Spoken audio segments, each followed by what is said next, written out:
Thanks for what you do with your podcast and all the rest. You're doing a great job. Hope everybody keeps tuning in. You get a lot of good info, a lot of insights, understandings of how to get strong, how to stay strong, how to use your strength. You do a great job, dude. You make things better than they are in real life, I think. If you don't follow Massenomics, y'all do it. Social media, website, everything. Massenomics. All right. Thank you, Kaz, Donnie Thompson, Matt from Pioneer, and who's it? Gino. Gino. Am I catching them all there? Big Gino. Yeah. So thanks those guys for that beautiful intro. This is episode 198 of the Massenomics podcast. We are the lifting podcast about nothing. And I don't know if this sounds any different to you guys. I guess we'll get more into that in a little bit. There's some big changes over here on our end. But first, before we get too far into that, we'll hear a little bit from the sponsors of today's show. This episode is brought to you by Hybrid Performance Method. They're your one-stop shop for all things fitness and online coaching. Whether your goals are training-related, nutrition and body composition-related, or both, Hybrid has a program for you. With dedicated and experienced coaches in each strength and fitness discipline, you can rest assured that you're in the best hands possible. Use code MASS, M-A-S-S, in all caps for 5% off any training or nutrition memberships for the life of your membership. Visit hybridperformancemethod.com. Today's show is also brought to you by Lifting Large. Lifting Large is your one-stop online shop for powerlifters, strongmen, Highland Games athletes, CrossFit athletes, and anyone that lifts iron. Visit liftinglarge.com today. There's free shipping on any orders over $60, and 99% of the orders are shipped the very same day that they are placed. Today's episode is also brought to you by Spud Inc. The goal of Spud Inc. straps is to make products that support sports performance and help everyone achieve their training goals. They make products that last forever, won't bust your budget, and most importantly, leave no doubt about your success when everything is on the line. Check them out online at spud-inc-straps.com. So 198, we just got to listen to our intro here for the first time. The listener probably won't know, but we made some pretty big equipment changes here, and I'm jacked about it. It is, looking at the board, so you would be more better fit to explain what changed here. What is it that we changed on our podcast? So I like to think of myself as a bit of a tech guy. I am not a techie. I'm not like a guy that understands the finer points of audio. I just don't understand how all of that works. I know enough of the basics, but our old setup, created by Mr. Tyler Effenstein himself, Tyler was a bit more of an audio guy than me, and Tyler understood. He just showed up. He had the mixing board, he had the headphone splitters, the microphones, the XLR cords to get everything going. It was all patched together, and he knew how to do it.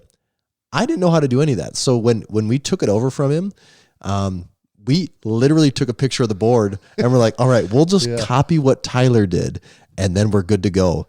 And that's kind of what we did. It's just it's not broken, so there's nothing to fix. Right.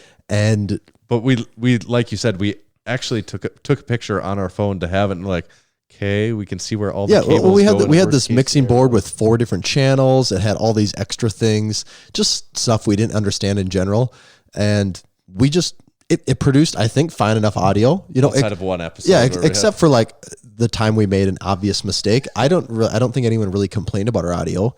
So it was pretty good, perfectly acceptable, and it worked for what it was. But we're going to talk about here, we have some plans for the future. And so with that setup, we were just in the dark, and it wasn't conducive to what we were trying to do. So we finally, after some of that just sweet podcast money, we didn't just blow it all on ourselves. We're investing it back into the program here for you listeners. So we bought this new mixing board, and not only does it look really cool, it does look really cool. It's all got these bright buttons. We can do crazy stuff like, no, we're not podcasting in front of an audience. We just have sweet sound effects now. That's probably probably be the one. These are super cheesy. But we could change that to... And we can change it whenever we want, but we just have these sound effects available to us. So I'm just saying, that's like the what's in the can. Get ready music. For it. Yeah, it absolutely is. I mean, we're a second away from Kaz at any moment. All the rest. So we have all these options now. So we're excited about stuff. I just like it that we never have to be too far away from hearing Kaz tell us about Yeah, just how he to likes know what we that do. Kaz is a button push away. Yeah. What more could you ever want in life? So we have that option now.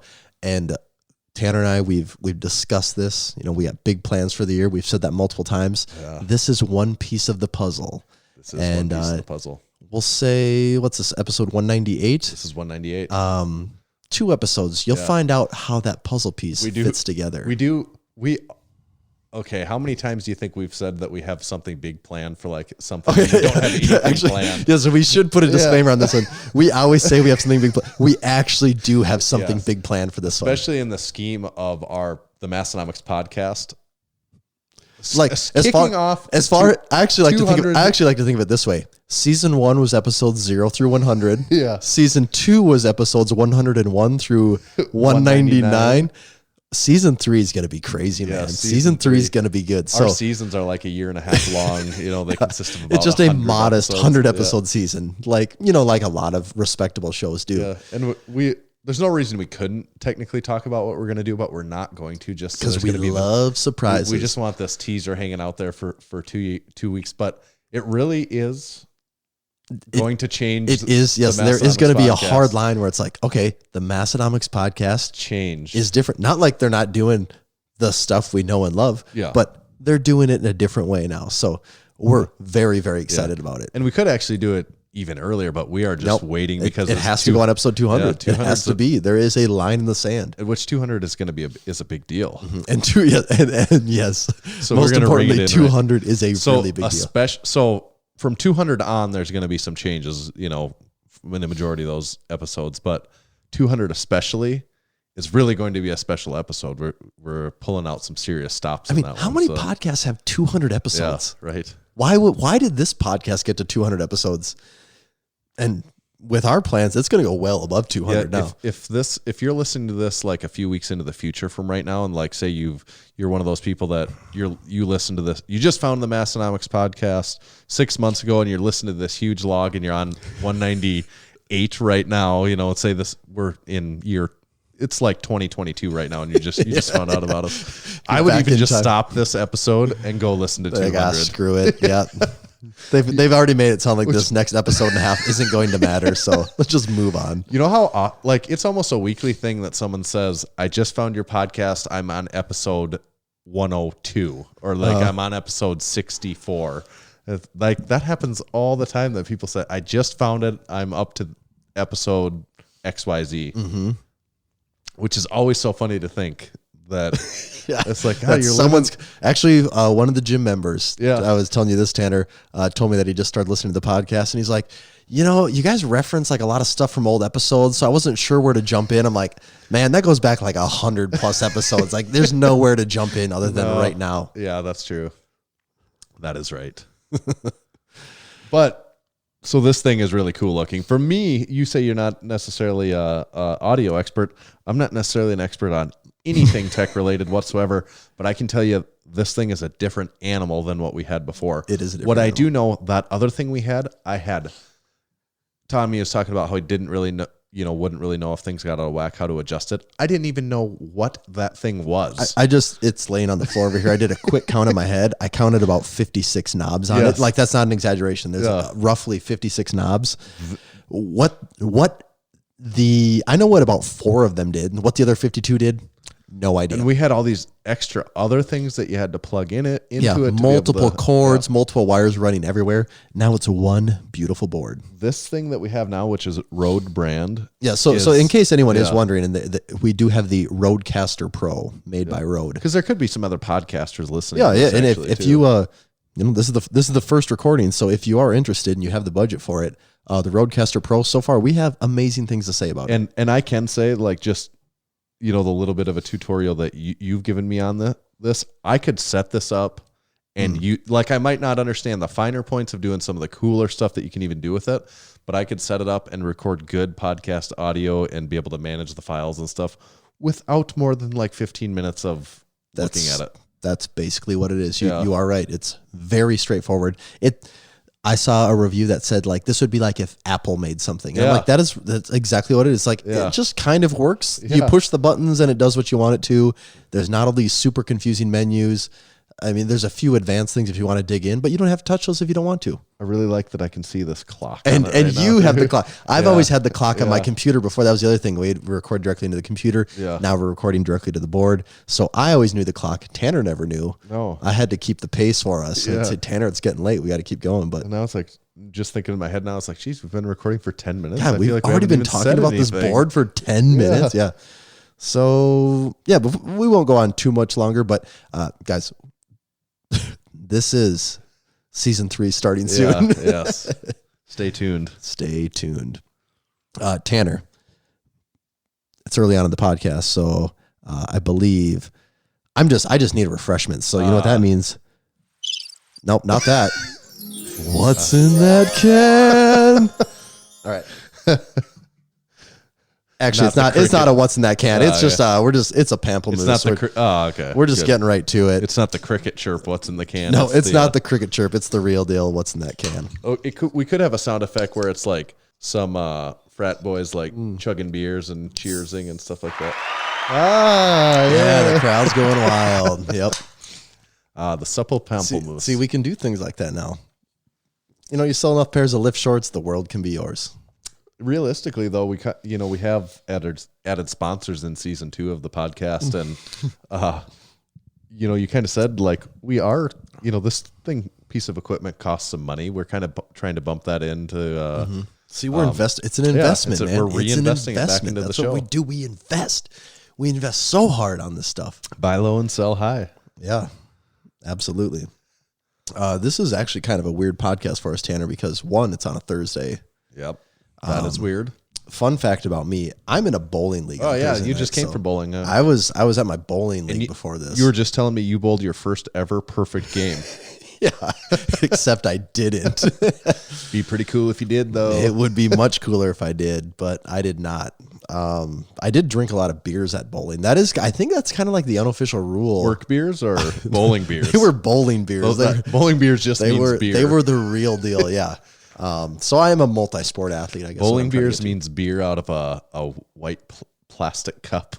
Do they serve it in there out of pitchers, or do they have real cups? I just drink it out of a bottle. It's like my one time. It's like I order bottles of beer when I go out. For some reason, that just stuck with me. I'm like, you get cans, you get taps. Very rarely do I drink beer out of a bottle.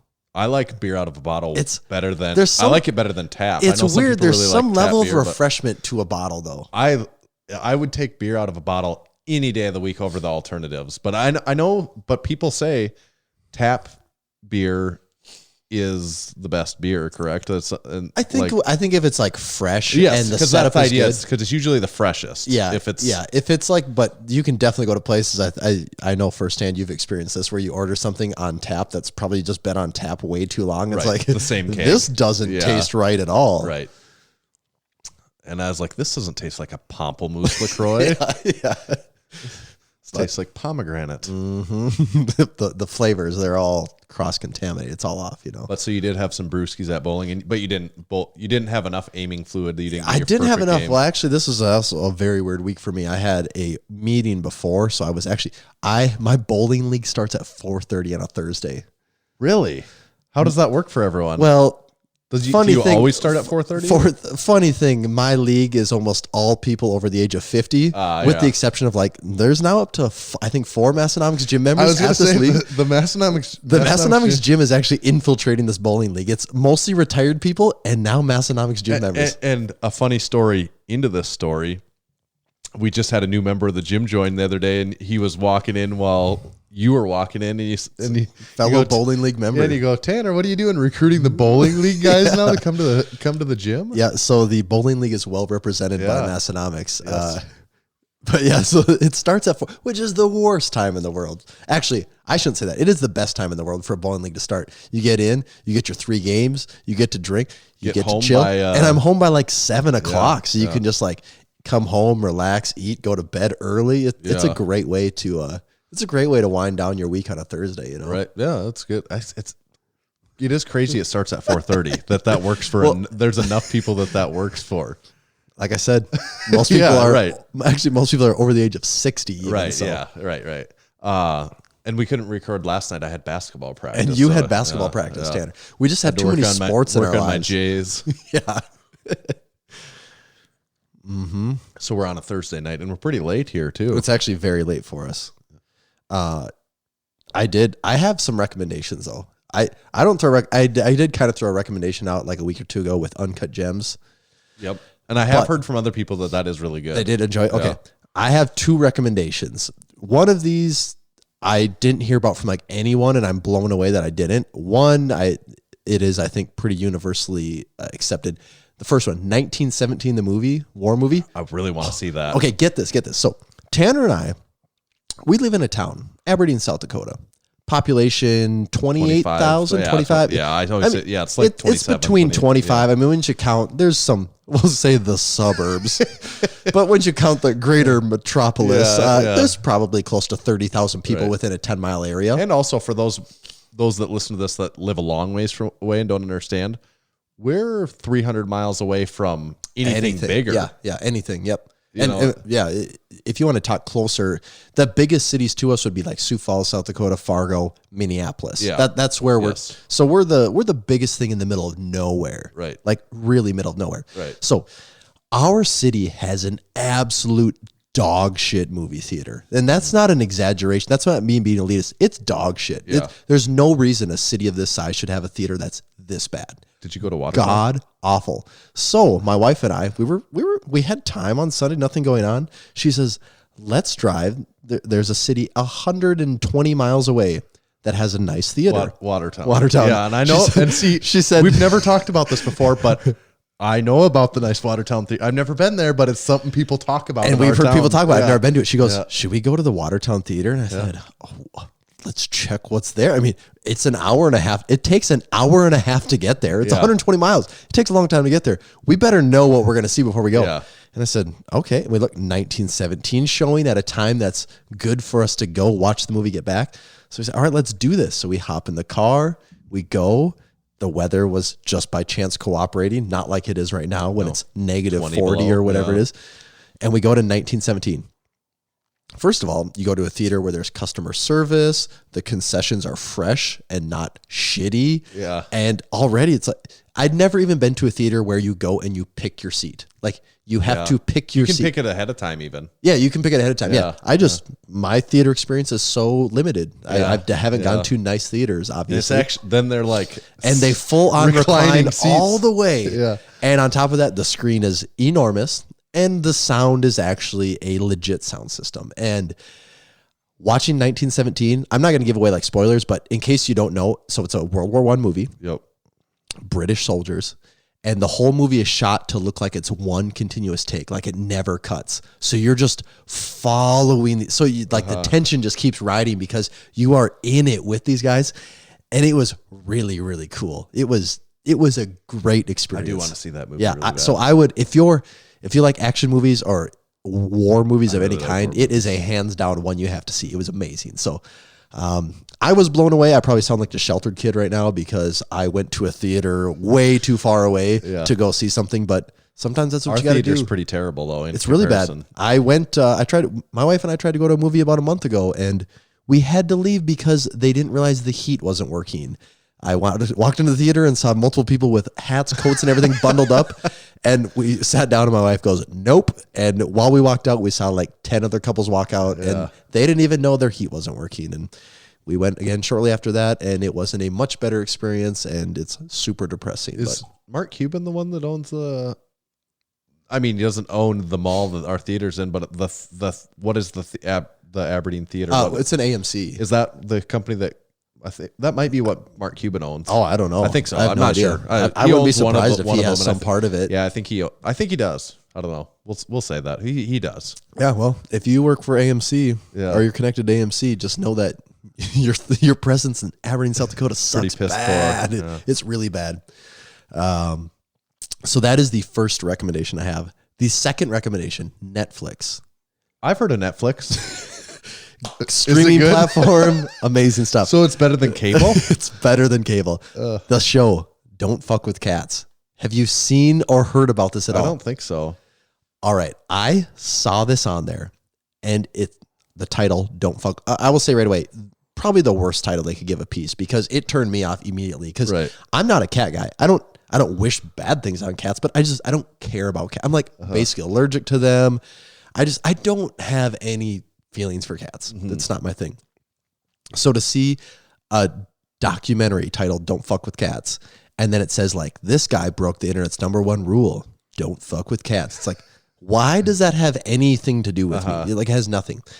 And I had heard my brother and his girlfriend talking about like, oh yeah, there's like this documentary about this guy that like tortures cats and kills them, and it shows way too much of it. And so then we're sitting there, my wife turns it on. I'm like, what?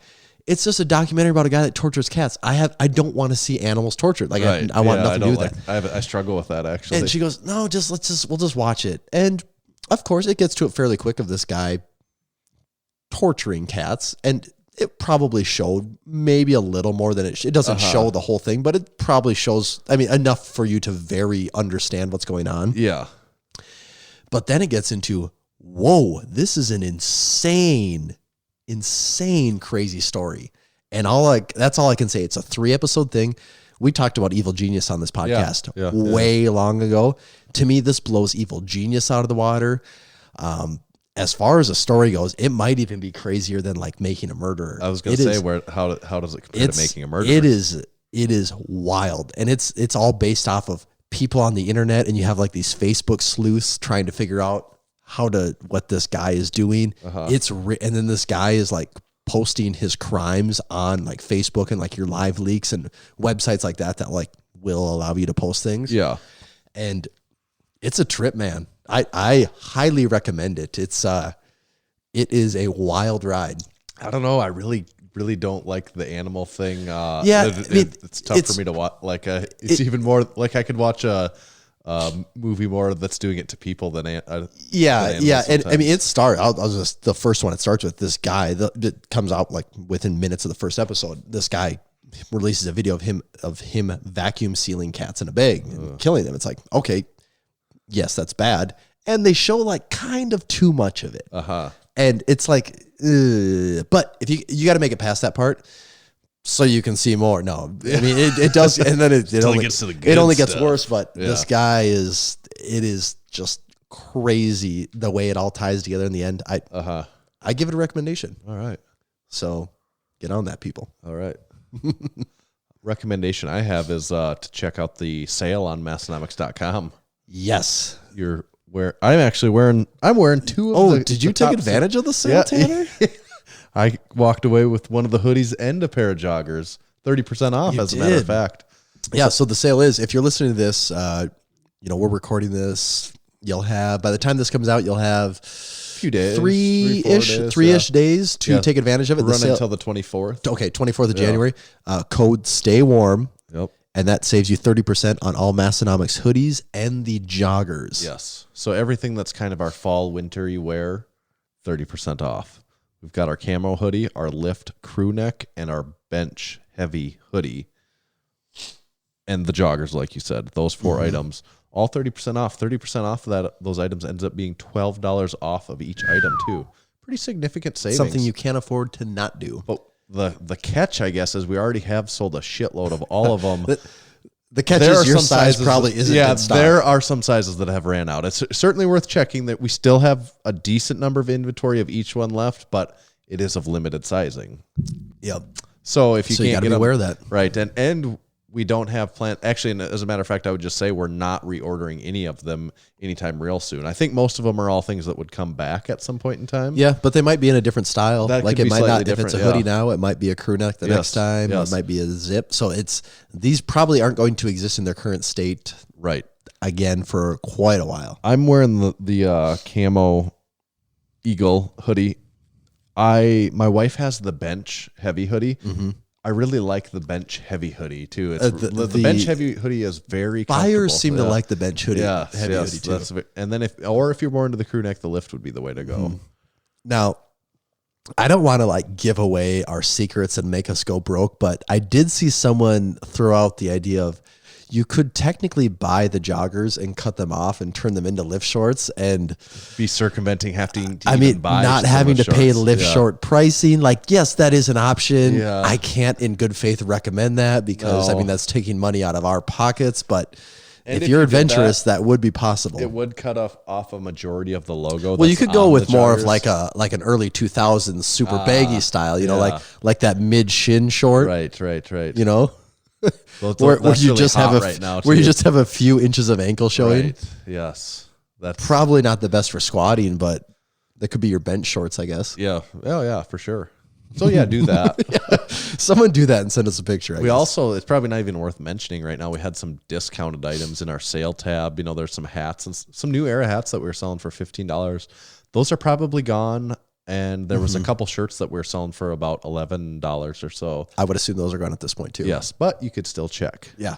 Won't hurt to check. If you're a bargain hunter, There it'd be could worth be checking. a size or two left. It's possible, Yeah, but that's probably things the are going case right now- That we'll have like one or two in inventory of those things, and it'll be in a size that maybe it's you're the person that it's You gonna are fit. that lucky Yeah, person. You're going to be that lucky it was person. destiny. So that is my recommendation Yeah. for the week. Is go I check. I it out. like that recommendation. Yeah. That's a good one, Taylor. Right. That's a really good recommendation. I liked it. You know what I'm going to recommend we do right now? Read some ads. Make some freaking money. Yeah, we get just in case we need to buy another new. Just buy one of those. more audio boards Yeah. to do this whole thing. Today's show is brought to you by Lifting Large. Lifting Large is your one-stop online shop for powerlifters, strongmen, Highland Game athletes, CrossFit athletes, and anyone that lifts iron. They have over 2,100 training tools from the top brands like Titan Support Systems, ER Equipment, Spud Inc., Skull Smash, ProLock Collars, Kabuki Strength, Texas Bars, Pioneer Belts, and more than 15 other manufacturers. Lifting Large has been serving strength athletes around the world through their online store for over 15 years. Owners Mike and Teal Ottoman have over 55 years of experience competing in powerlifting, strongman, and Highland Games. They hold multiple world and American records, so you can rest assured knowing the products they carry are the very best in the industry. Visit liftinglarge.com today. There is free shipping on any orders over $60, and 99% of orders are shipped the same day they are placed. Listeners of the Massenomics podcast can save 20% on Lifting Large branded items. Just use discount code MASS20 at checkout. That's MASS20 at checkout to save 20% on Lifting Large branded items.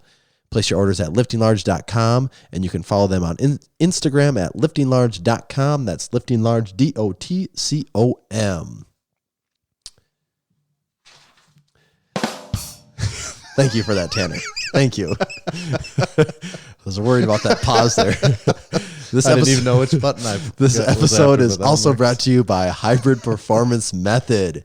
If you've been training without a coach and have been looking for a competitive edge, remember to check out hybridperformancemethod.com.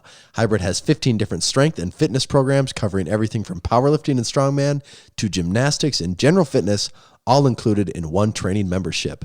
That's not all. Hybrid also offers one-on-one personalized nutrition coaching that uses lifestyle habits and a flexible approach to shape your nutrition plan around your current lifestyle, instead of turning your lifestyle upside down in order to support unsustainable habits that only work in the short run the way most programs do. If you're ready to take your training, nutrition, or both to the next level, use code MASS in all caps for 5% off membership to all programs for the life of your membership. And people have been using that code. We appreciate that. Someone just screenshotted me today where they're using our code. Yeah, you guys are smart. You know how to get the good coaches, the good nutrition people on your side. And at a good price with our discount. And you know how to get that good price on your side. And you know, with Hayden and Steffi, you're in good hands. There's no doubt about that. And last, but definitely not least, Certainly not least. today's show is also brought to you by Spud Inc. and the Spud Inc. Looper Straps. Want to look cool in front of your friends or gym crush? Of course. Without the sound of chains hitting the floor? Check out Spud Inc.'s Looper Straps that can support over 10 chains on each side, but can't... I read that wrong. Check out their Looper Straps that can support over 10 chains on each side, but can't support your inflated ego. Serious athletes know the strength that adding chains to your bench or squat will build. The Accommodate Looper resistance. Straps are designed for exactly that purpose, easily wrapping around any traditional or specialty bar to give you space for more than 10 chains on each side. The looper straps can be adjusted to accommodate different lifter heights, and chains can be placed at different positions in the adjuster loops to target your specific weak points. Outside of the big lifts, the looper straps add an extra challenge to almost any exercise and even work as standalone alternatives to traditional dumbbell movements like the bicep curl or tricep extension. Check out the Spud Inc. looper straps online at spud-inc-straps.com. Thank you to our sponsors. Hells yeah. Oh, yeah. We need a sound effect that's like the ka-ching of money. Or it's like we play that every time we say the words lift Just shorts. ting, Or, yeah. I'm getting that Yeah, for next week. yeah. 'Cause we don't need that. No, That we're never doesn't gonna need to have be that. here. No, So- that doesn't belong. That's fine enough, but that's sure. No, we don't need that one either. No, that needs What to if be we're the going to have a sound really of money. suspenseful segment? Yeah, no, So- we need. We need like a cash register going. Yeah, yeah. That's the sound that we Right, need. right. That would be the one. Yep. We'll get that lined up for people next week. Yeah. See, we're just going to be in constant improvements now that we got this. I mean, it's just never ending, constantly better sound effects that we can have. It will. I mean, if someone has great suggestions for a sound that they think we need to incorporate, let us know. And that's actually what we've been leading to about episode 200. Is we're going to have really cool sound. we'll have 5 buttons. great sound effects. It'll make the hour-long podcast, just fly by while we're constantly hitting podcast sound effects over and over again. You guys will love it. It makes us. It's It's like, okay, we get it. They got enough money to afford a sound soundboard effects. for sound effects. Yeah, cool guys. It makes us kind of feel like we're like radio disc jockeys that is out here spinning tunes and hitting these one-liners. You're also wearing the Bench at 315 shirt today. We didn't talk about that. I was just thinking as you're wrapping your sponsorships there, but good looking shirt there. Big It's a skull on the great-looking back too. shirt. Great looking shirt. We're gonna jump into today's feature presentation. Tanner. Oh, all right. And It all led we up to weren't this. going to talk about it, but people just been dying to know. And that is, everyone wants to know what's been happening with our training lately. With our training. We haven't probably talked about our lifting in 20 episodes. Or I more. think even more than Yeah. that probably. It's been a used to- long time. At the beginning of the podcast and, the first year, that's kind of what we talked about, I suppose, is mostly every episode is what we had going We were on. like young children. We were just building a personality at that time. We didn't know who we are, who we true. were, what We we didn't were have trying to do. segments yet. We didn't have segments yet. to fill the airwaves. But now we do, so we don't get to talk about our training very often. But it probably is worth talking about our personal training from time to time. There's probably listeners out there that didn't go back to those episodes that are like, do these guys even Do they actually do lift anything? themselves? Yeah. Do they do anything? So we do. So what you've been back to squatting a little bit more often, and I mean, probably Yeah, lifting a little bit heavier than you were. For me, a I while. was kind of in a weird spot. I had, starting about a year ago, I tweaked my back minorly. And it wasn't like a muscle thing. It was some weird nerve.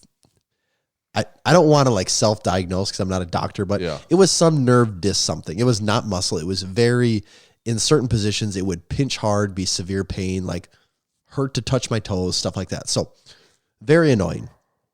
And I kind of just kept trying to fight through it. And that was just only doing the thing that I think that Stan Efferding refers to as picking the scab. That's absolutely what I was doing. I picked the scab for like 6 months, not acknowledging the fact of just let it sit and just chill for a little bit. And so for me, that basically consisted of, we're cutting out deadlifts, we're cutting out squatting, and which is fine in our gym. We have enough other tools that I have a lot of stuff I can do. And so I kind of cut those things out, and then I sort of slowly added them back in, and they were just really low weights. And I was, again, kind of picking the scab. And finally I got to the point where I'm like, you know what? I'm just not going to do those things. Yeah. And also, this is going to sound crazy to a lot of people, but I'm like, I just don't feel like benching anymore either. I just quit benching for like 3 or 4 months. Because that was, for some reason, kind of actually agitating my back a little bit too. I'm talking about surprised me necessarily. I'm talking about like way low back, like way low back. And for the way I bench, like when I get my butt tight, my legs tight and everything, I tighten up my low back, and it was all kind of agitating it. And it was just at a point where I'm like, this doesn't feel good. It's not exciting to me. Like when it's just like a struggle every day. Right. And so I just I quit benching. I pretty much quit squatting. I quit doing all those things for a few months. And I started getting back into them again here just recently. And the thing about it is like, oh, I'm excited about it again. Like it's fun again. Yeah. Like and if it's not painful, it's not like painful. It's all, I guess, maybe depending on what your interpretation of pain is. Like lifting in a way can be uncomfortable, but there's a difference. No, it's not. It's not like, oh, it's not the exertion from like, oh, I'm going so hard, I'm so hardcore. Right. No, it's just like, well, no, something's not working right. That's what it is. It's like, all right, I'm just slamming my head against a wall now. Yeah. But just kind of let some things reset.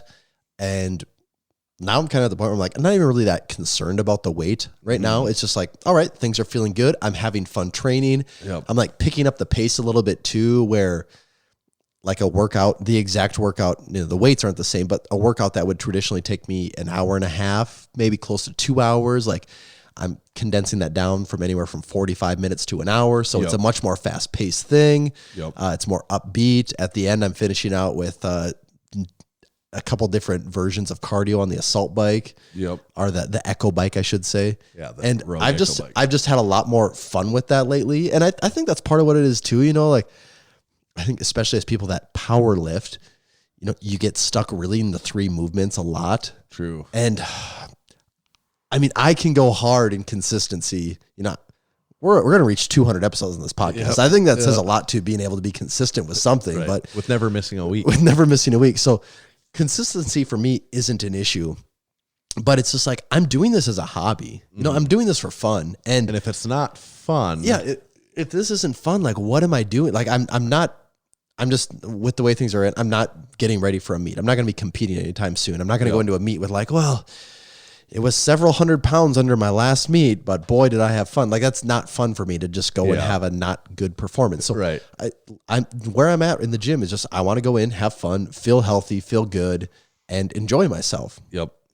And that's what I've really tried to focus my training on, especially these last few months. And I've started to, I feel like brought that back. Like I'm getting more excited, like put on the good tunes, like some songs you're getting pumped about. Like I'm not just like, all right, I'm here at the squat rack doing my thing. It's going to be 45 minutes. It's like, no, I'm going to go fast with this thing.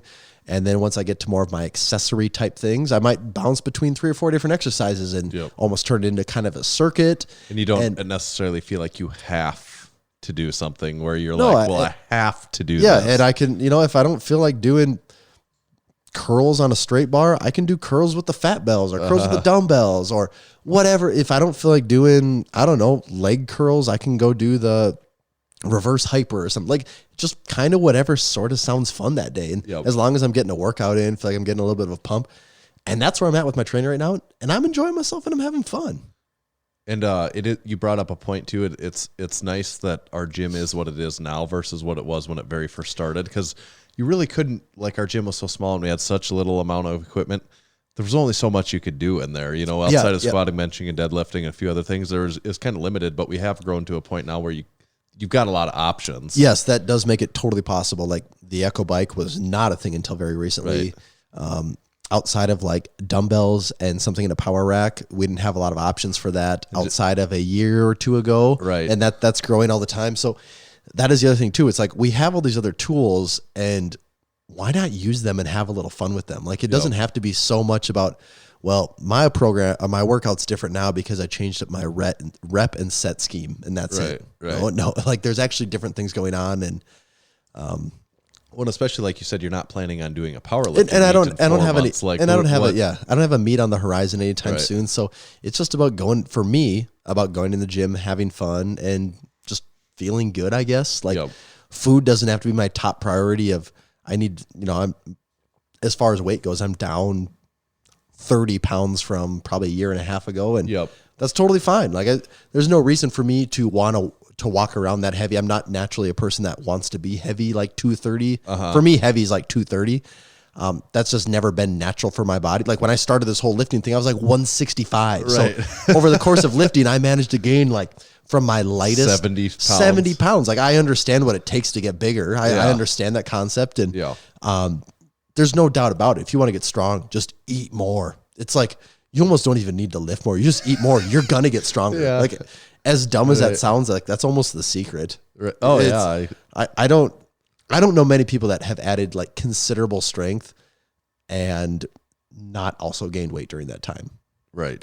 I know people that have gotten stronger, but not people that have gone through like crazy gains and not also gained a lot of weight at the same time too. Yeah, They that's true. almost go hand in hand. Yes.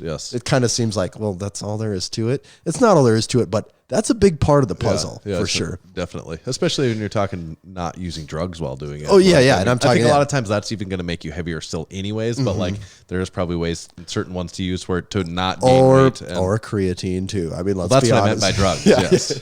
The creatine. Yeah. So that's kind of where my training's been. As far as hardcore people might go, it's not hardcore at all, but that's fine. I mean, it's be hardcore as long as you want. That's cool, man.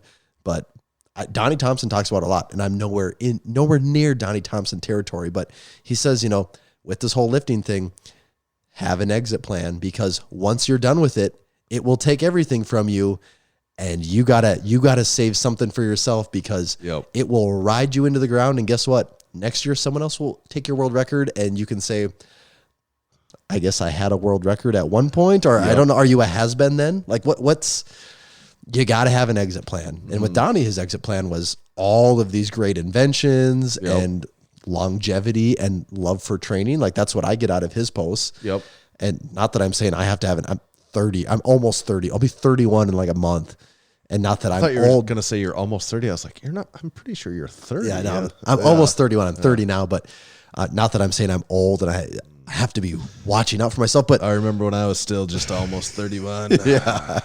but days. it's pretty safe. Like I could definitely have some of my best years in front of me.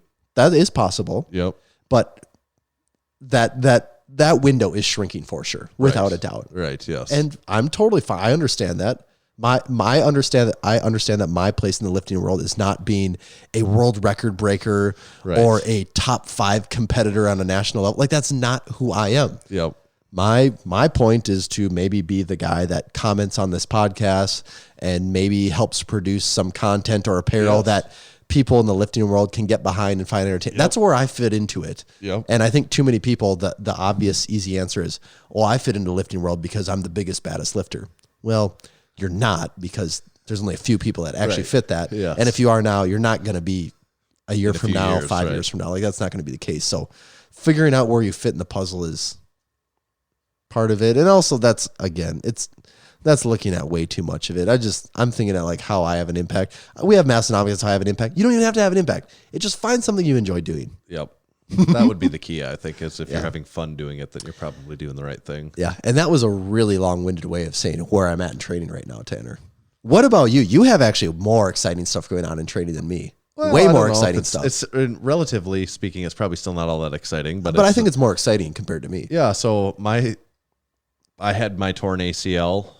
I had surgery on that about 7.5 or 8 months ago, I think.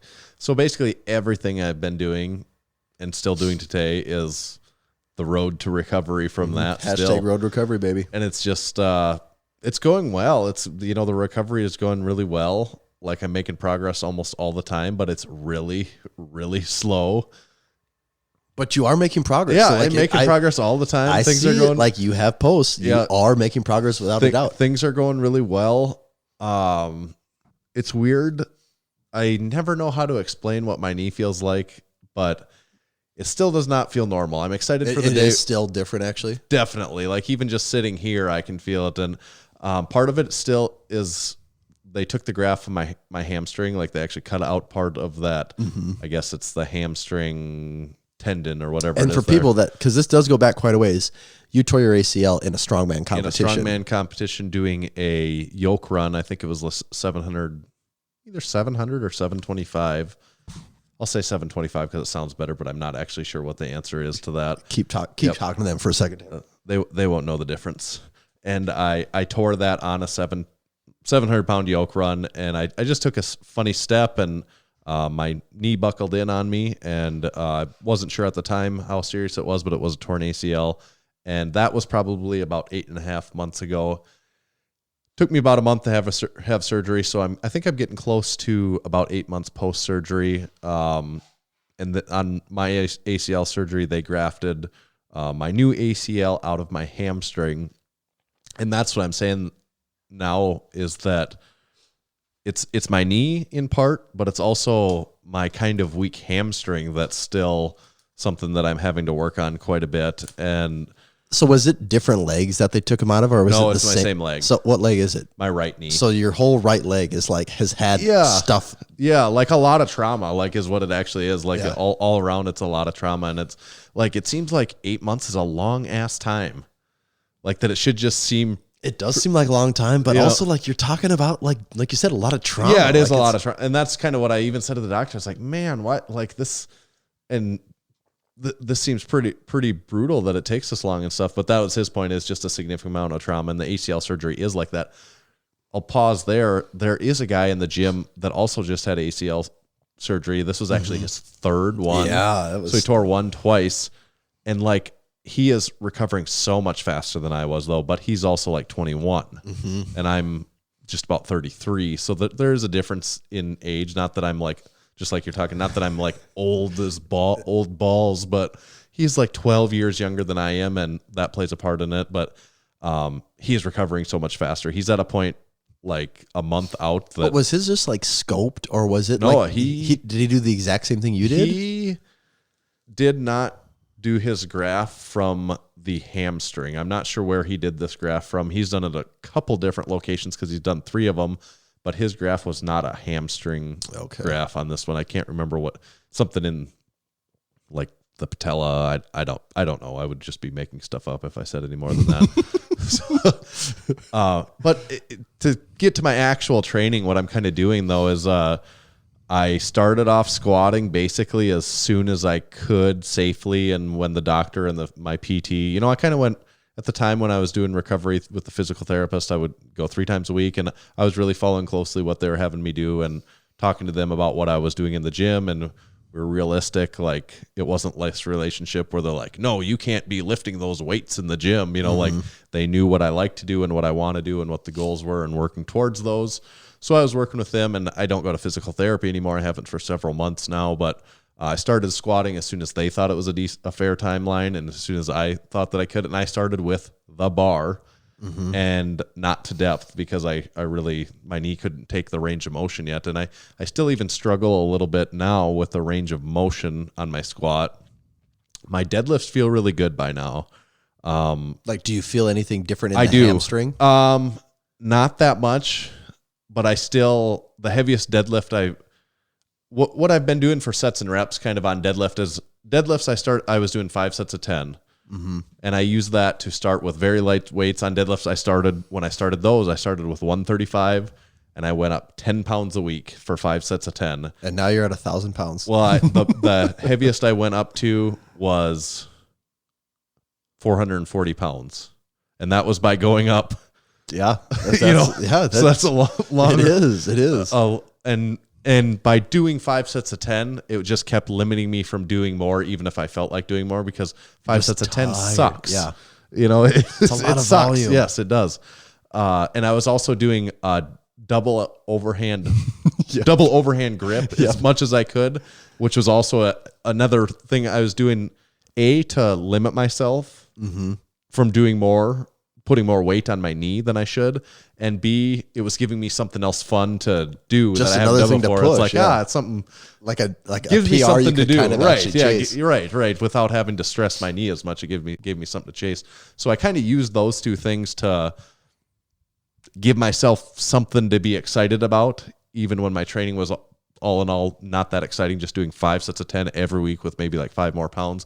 But that was the other thing too. I kind of tell myself, well, it's the most I've ever done. Like every week is the most I've ever done since I had surgery. So it's kind of like a small little win all the time.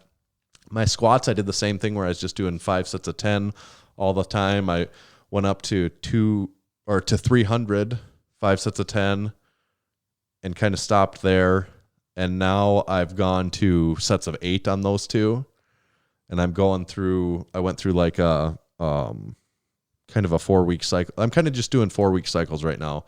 So I went through a 4-week cycle of sets of 8, where just kind of like linear periodization, where I go up 5 to 10 pounds each week, maybe 15 pounds. And then on the 5th week, I take a little bit of a deload, and then I'm going to come back around and do 5 sets of 8 again. Hopefully the weights for each week will just be slightly heavier than the last time around. We'll probably do that a few times through. And then eventually I'll go to sets of 6, except for on deadlifts. I should say I quit doing 5 sets of 10 and then I quit doing 5 sets of 8. I dropped that to 3 sets. Mm-hmm. So I'm backing off my volume on my deadlift because my deadlift is feeling really good. Yeah. And my squat is where I historically always have struggle with more anyways. So my deadlift just got really comfortable again. I eventually one day in the gym, I just wanted to pull 5 plates again, and it felt really easy. I just did it for a single, and then I just did it for a set of 5, and it felt really easy and really good. That's awesome. It didn't hurt. It didn't hurt my knee or anything, but there's still something there that I can just feel. It feels different. Yeah. It's not completely normal yet, but I was like, okay, that's good. I'm glad I can do that. We tested the waters. That was actually the first day and the only day so far where I did that set of 5 with 5 plates. And like, I didn't put a belt on anything. I didn't get like super pumped up, and I set it down. I was like, oh, it feels like I really just like lifted some weights for the first, where I'm like, oh, okay, now I remember why that's actually fun. Yep. Like, where I'm not just like getting through these sets of 10, like just methodical, where I can kind of like get into a quote unquote heavy weight, at least for me, at least for the situation. And that was really fun. Yeah. But now I'm back down. I'm doing sets of 8 and adding in more squat volume, pulling out deadlift and adding in more squat, because squat's still where I feel it in my knee the most, but I feel like I'm feeling it in a way where it's getting stronger and it's getting better. So I want to do a little more volume as long as I can take it. And then I do some special exercises along with that, especially to help with my hamstring. I was just doing a lot of reverse hyper because I really like the glute ham raise, because I really like the glute ham raise for the hamstring. Anyone that's done that a lot, and when you get it right, you can really feel that a lot in your hamstrings. But I pulled off of that for a while and switched one day to some single leg curls. Oh, and realized how this is 5-6 months after surgery, realized how insanely much weaker my one hamstring is. I've never done it one leg on that before. Yeah. I've never thought of that. And you should try it sometime just to see if it feels comparable. If it feels relatively comparable, I think that's a good sign. I could not do half as much weight. Really? Where the glute ham raise was starting to feel okay. I could tell I was getting stronger at it. Mm-hmm. But it wasn't my bad one getting stronger. I was it didn't feel like that to me when I was doing it, but obviously it's true because it's so much weaker on the single leg. So I've really been doing a lot of that, and it's getting better. It's helping. Yeah. But like you asked on deadlifts, it doesn't bother my hamstring, but my concern would be if even when I did that 500 for a set of 5, felt perfectly fine. If I went and put, I don't know what the number is, but if I went and maybe put 600 on the bar, would that be the thing that all of a sudden my hamstring's like, whoa, that doesn't feel good. We went too far. Maybe eventually I think there's a number where because I haven't done anything yet that's really pushing myself that much. So that's what I'm working on doing, is strengthening that hamstring. And I've been using the whole process to make my squat a little bit better. I think I'm not just talking about stronger, but just the mechanics of my squat are always bad. And the way I'm built, I don't think they're ever going to look like what when you look at someone's squat and you're like, damn, that's a good squat. Mine never is really going to look like that the way that I am. But squatting, I'm more comfortable with the width of my squat, where I don't have to squat so narrow as I used to, with a little pulling back more, less knee cave and less hip shooting up, back shooting down, and good morning it up. It's still something I'd always struggle with, because that's, I have a stronger back, and that's what I default to on a bad squat. Anyone that struggles with that knows that feeling where you just hip shoot up, chest goes toward the floor, and then you have to pick it back up. I always struggle with that, and I have to consciously think about it all the time, every rep almost, to make sure I'm not doing that. But it's getting better. I've had a lot of reps to do to be able to try and get that. And those better. Are all solid, like, foundational things to to be building up. Yes. And it gives me the really good reason to do it, because I can't throw a whole bunch of weight on the bar anyways. Mm-hmm. I have, over the course of time, started mixing in some progressively heavier weights in with my squat training too, but I won't let myself do it until after I've done my 5 sets of 10. So I'm less tempted to want to throw on more weight than what's probably safe at that point in time anyways. But I've gotten up to right now where I've done like a 400-pound single. Doesn't feel hard. It's still just really weird with my knee. Also, I haven't worn knee sleeves yet. That's the one that I haven't been doing like at all. Yeah, which is really weird. And I'm like, I'm afraid to even use them the first time because now it feels fine. Like I don't, it's funny. I squatted 400 pounds the other day, didn't wear a knee sleeve. You know, I did 315, 325 for reps, not wearing the knee sleeves. And it feels all right. It feels just fine. But back before I tore my knee, when I was wearing my knee sleeves, I couldn't go a squat session without wearing them. And I would feel like this is not fucking good. Yep. And now I'm afraid that I know what it's going to happen though. Eventually there's going to come the day when I'm feeling good enough. My knee's basically all the way recovered and I'm like, fuck it, let's put them on and see how much good it feels. There's not going to be any going back because I'm going to love them. Yes. You know? Do you honestly think like squatting, like, do you think a knee sleeve lets you squat more? Or do you think it's purely just the comfort factor of it? I think it's just the comfort. I don't know. That's what I think too. Like I have a hard time thinking like, I don't think it makes you squat more. I don't think it makes you strong. Like when I think of like my last strong like squat peak, you know, like I did 540 at a meet. Yeah. And I don't know if it wasn't the knee sleeve. I don't know if you said nope, no sleeves allowed.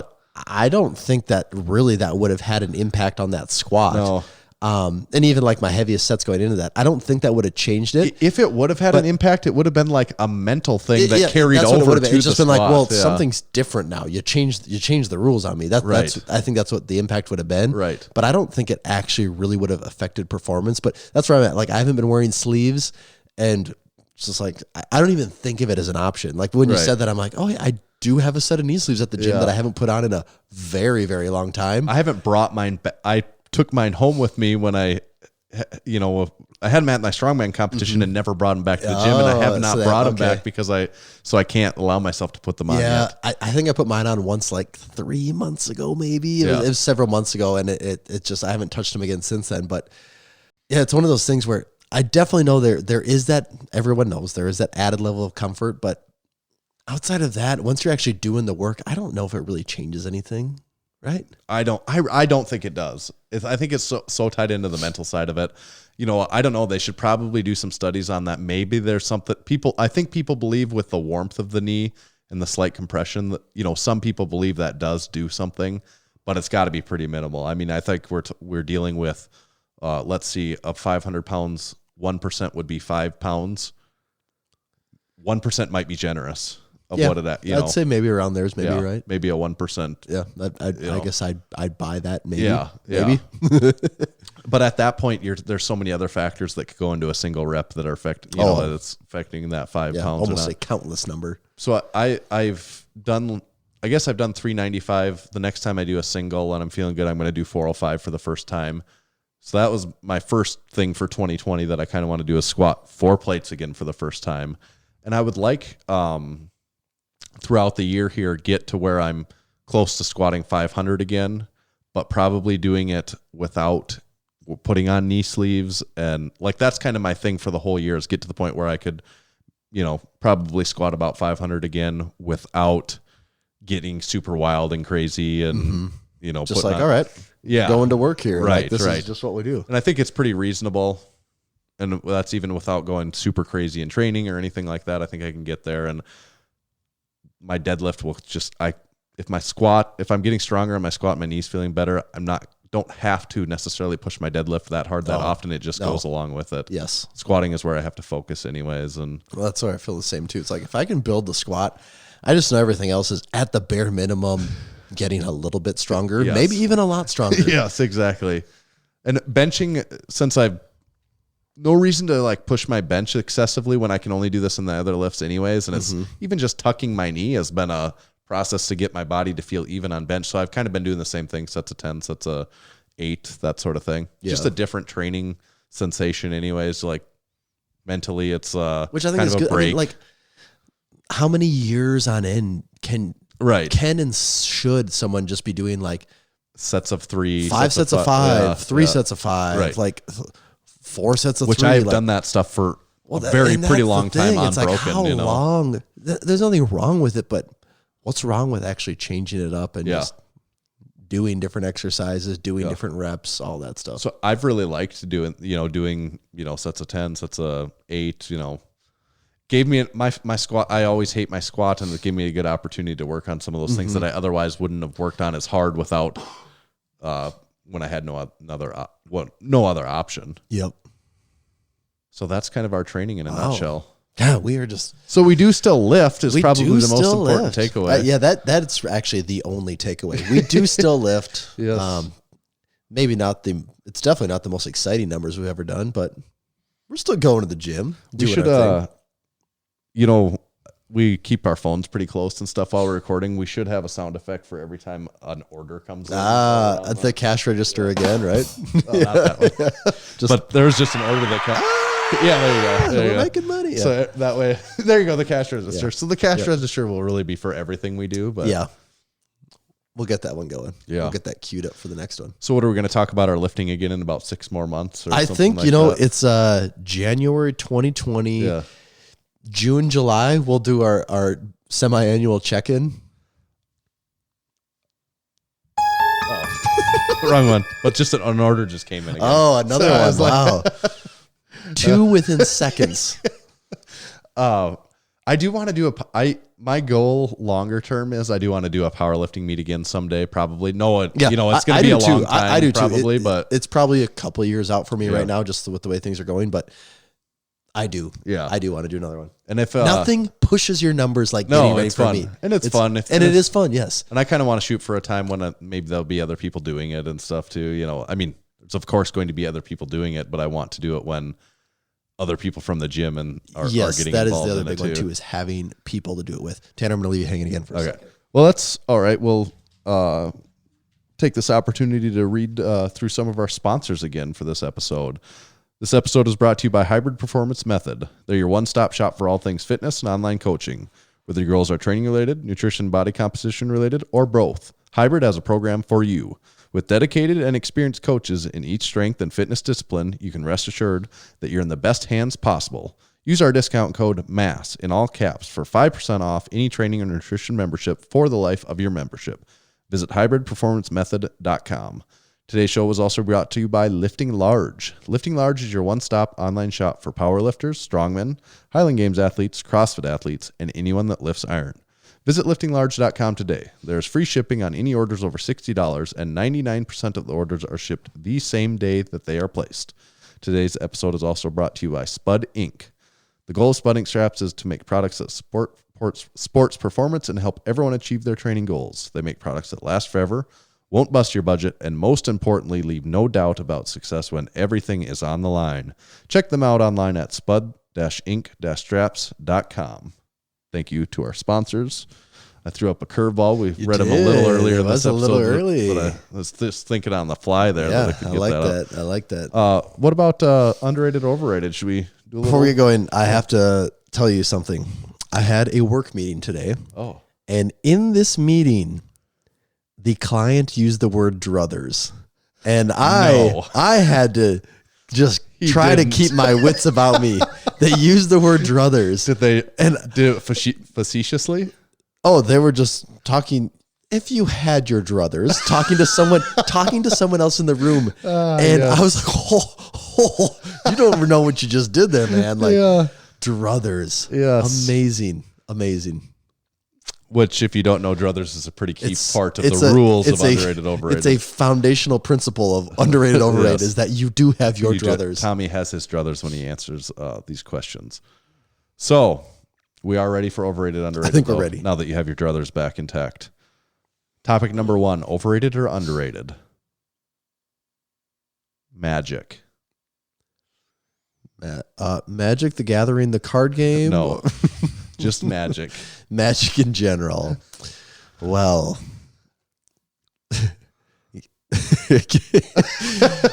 given that it's not really magic, you want to say it's overrated. Or is it? Or is it?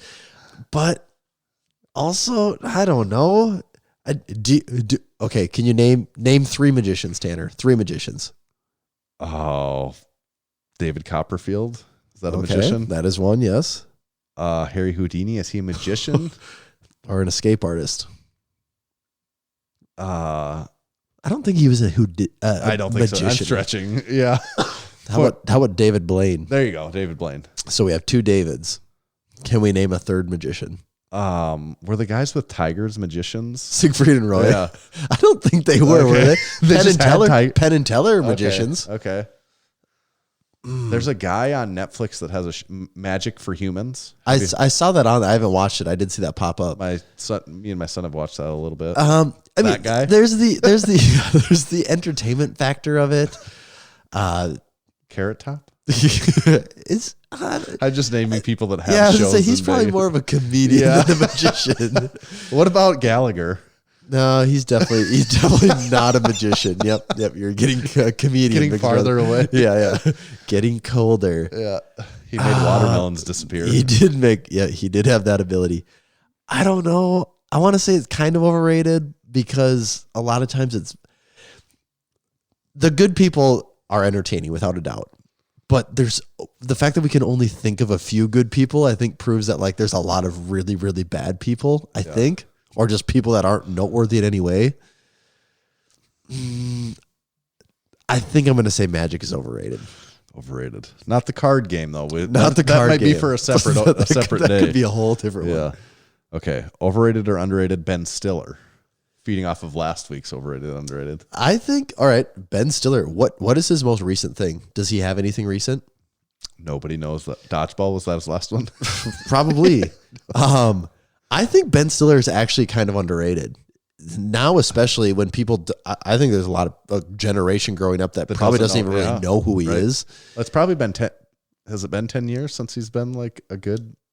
Probably, but also comedies don't really exist anymore. Like comedy movies aren't really a thing. Like they I've seen this talked about several times that now comedies is like when Marvel injects their 10-second humor into their a little 10-second bit into their action scene. Like that's what you get for comedy. Or like when Kevin Hart's in a movie with The Rock. Exactly. Yeah, that's what you get for like. There's not people aren't just putting out like Billy Madison as a movie will never exist like in this age. Like it's not a thing. Austin Powers isn't going to be around. You know, your Wayne's World's like it's a damn shame. I know, like this you could almost used to count the like people that would have characters on Saturday Night Live would eventually go on and they'd make movies out of these characters, or at least those people would be in movies. Why is that then though? I think it's just they're not profitable movies. I don't know, but like comedies don't really exist anymore. Yeah. And that's like what I grew like Jim Carrey, like anything with Mike Myers, like all that, like Will Ferrell, like all that stuff. Like it was so funny, and it's just so rare to like get that stuff now. So, what was even the original question? Ben Stiller. Heavyweights, Tropic Thunder. I mean, that's some grade A stuff right there. I'm not a big Meet the Fockers guy. That was never really high on my list. Dodgeball was great. Rolling Dodgeball. Dodgeball was amazing. Dodgeball was awesome. I think Ben Stiller's underrated. What about the model? Zoolander? Yeah, there you go. Zoolander was a classic. I think Ben Stiller's underrated. All right. Overrated or underrated? Extended warranties. Extended warranties are way overrated. I don't know what is there anything in like good that's considered good advice that you should buy the extended warranty on? Not in my opinion. Not in mine either. I just didn't know if maybe I was missing something. No, I wondered if maybe you had a suggestion where it is like as far as anything goes, I am not a believer in the extended warranty. I just bought a television. I bought a television for the first time in 12 years. I saw that actually. I was going to ask you about that. 55 we went from a 36-inch television to a 55-inch television. First one I bought in 12 years. Do you feel like you're in the modern world now? I feel like I'm in a movie theater in my house. Yeah. And also their televisions we've talked about it before, they are so cheap. So cheap. Like even I knew that was true, and when we went to this, because we had one of ours that price actually can't be right, is it? We had a TV quit working, but also kudos to the TVs I did buy because they were 12 and 15 years old, and one of them's still good. Yeah. If this one lasts that long, I won't buy another TV until 2032. Yeah, and that year is way too far away. Like I don't even know if that's a real number. Yeah, I know, but that's funny because that's how long. Like 2032, that seems like a crazy long time from now. That's how far in the past that I bought my last television. Yeah, it's hard to like wrap your head around So actually. why the hell would you buy an extended warranty? And even this, it's because what do they try to sell you the warranty? It's usually like I don't know, 3 $50 years or something, and three. Yeah. I don't know if it's like you definitely. I think it's considered like good practice to never buy the warranty on a vehicle, right? In my opinion, it is not a good idea. Well, no, I don't know if I've ever bought a warranty on anything. I don't do that game.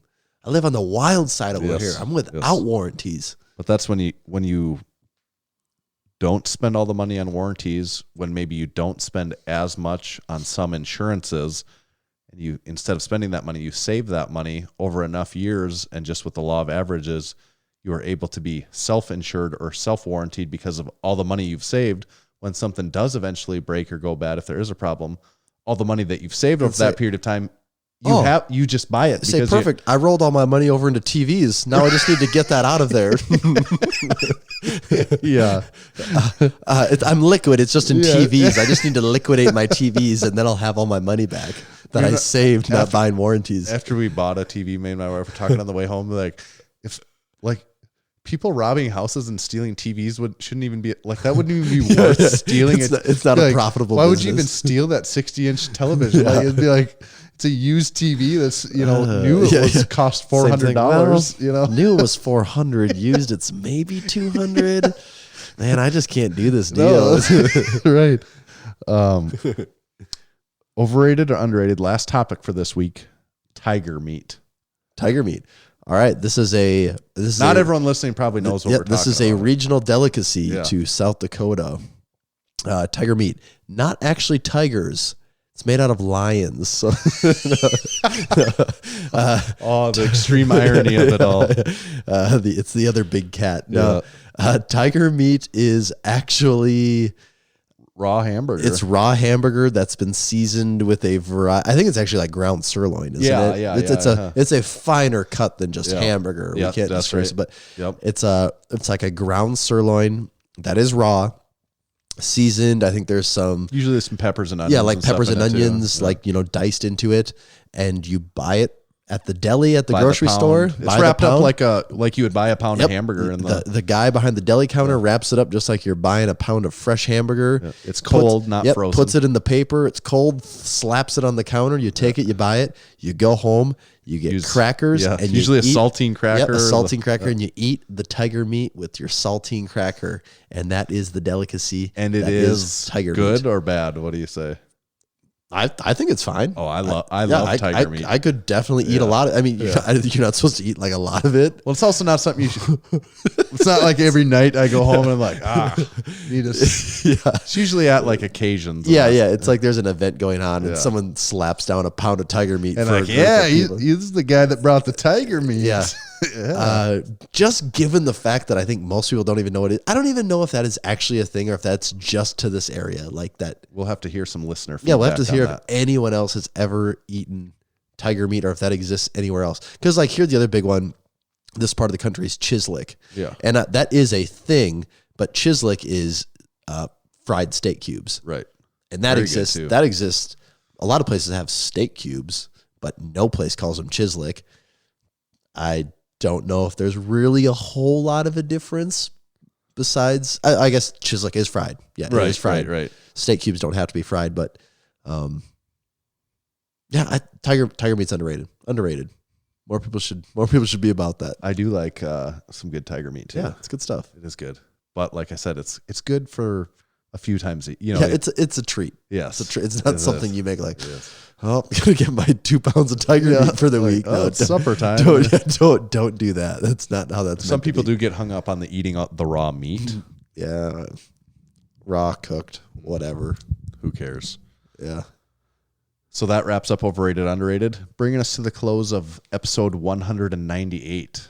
We already talked about all of our sponsors for the episode. We actually did a good job about talking about our products and our sale that we have going on right now. So yeah, get on that. Yes. If you're listening, you want to save some Stay money. warm. Stay warm is the code. Hoodies. We struggled joggers, coming up with the sweatshirts. code name. It was, you know us. We don't want to do anything by the book, so we had to think for a long time, and finally we arrived at Stay warm. The perfect discount code. Mm-hmm. Nobody thought. Everyone said you guys cannot come up with the perfect discount code, and we did it. We Stay did warm. it. We're just 2 out from 200, and we got big things coming. So yeah, tell some friends, and you can be like, hey, I listened to them before episode 200. yes, I knew them back before they were like the thing. Like we're gonna be after. I knew them when 200. they just did their first 200 episodes, not when they got Not all the mainstream. next 300.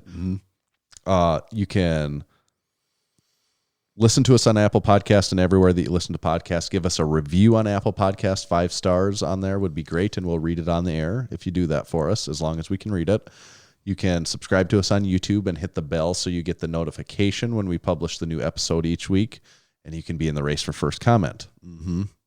That's the key, being in the race for first comment. A lot of prestige goes along with winning that race. You can like us on Facebook. We do occasionally push some stuff out on Facebook. Go on our website and subscribe to our newsletter. We have been sending out more newsletters. There was one just went out about this sale here recently, so that could have been You'd your be the first first to notification know. on that big sale. So you catch sizes before they run out. And then that's most of that. How about the Instagram handles, Tommy? You can find me at tomahawk_D. And you can, of course, follow the official Massenomics Instagram page at Massenomics. See you next time. And thank you to our sponsors, Hybrid Performance, Spud Inc., and Lifting Large. See you guys.